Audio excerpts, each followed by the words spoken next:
We're going to get to Beto's bio now, because here is the thing about this. The media have proclaimed for years that what is the real problem in America is the problem of rich white privilege. That is the problem in America.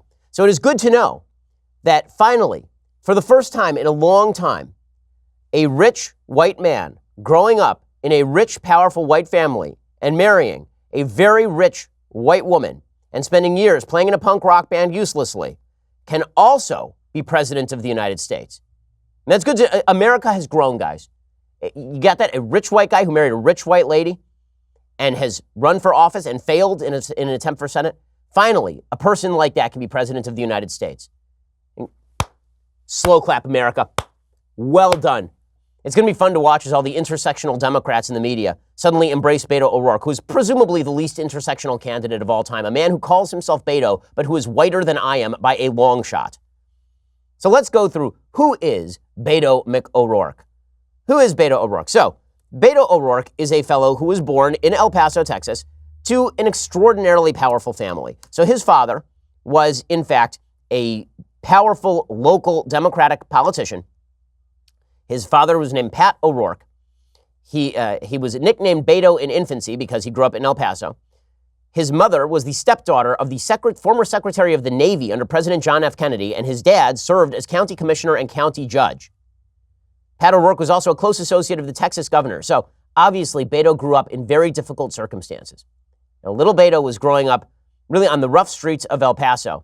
He began his education at the Escuela Montessori del Valle Preschool and continued to Rivera Elementary School and Mesita Elementary School. And then he went to the Woodbury Forest School, an all-male boarding school in Madison County, Virginia, just like all the underprivileged little kids. Between graduating high school and starting college, he was a summer congressional intern in the Capitol Hill office of U.S. Congressperson Ron Coleman.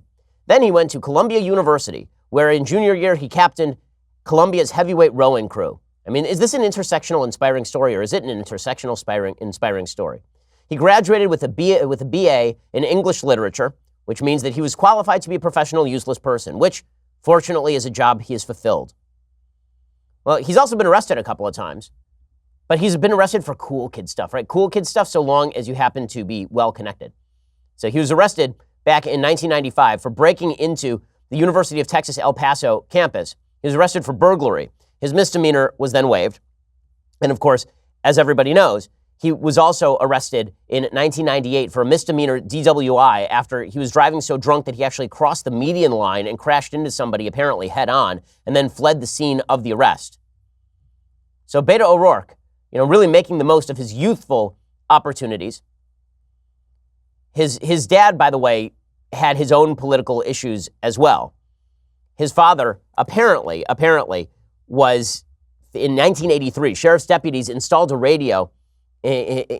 radio in the Jeep of Pat O'Rourke, his dad, found a condom filled with a white powder believed to be either cocaine or heroin, according to press reports at the time. A sheriff's captain then ordered the substance destroyed and was indicted by a grand jury on charges of official misconduct and tampering with evidence. So that's Beto O'Rourke's dad, right? That's the family in which he grew up, the kind of family where if sheriff's deputies find a full condom filled with cocaine in your truck, they destroy it for you.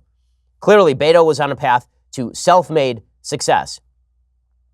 O'Rourke's public life started in 2005, according to the Houston Chronicle, when at the age of 32, he ran for city council and became one of El Paso's youngest ever representatives.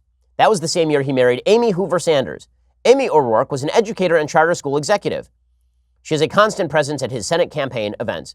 In 2006, the personal became very public for the O'Rourke family. Just a year into O'Rourke's council tenure, he became enmeshed in a controversial urban renewal plan led by the Paso del Norte Group, a nonprofit business organization spearheaded by his father-in-law. So you have to understand that between the time that Beto O'Rourke graduated from Columbia University and the time that he decided that he was going to be a local politician, he played for years in a punk rock band.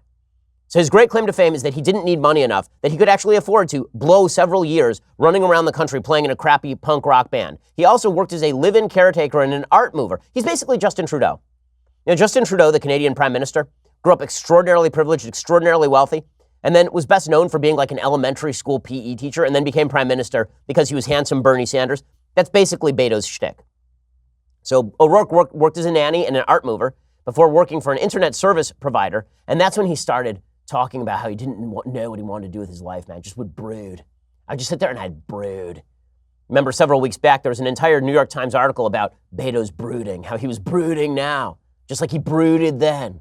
Because we love people who brood. They're so dark and meaningful. As opposed to people who actually have purpose in their lives, who just go out and do. Beto had the privilege of being able to sit around and brood, which in other circumstances we would call intellectual and moral laziness.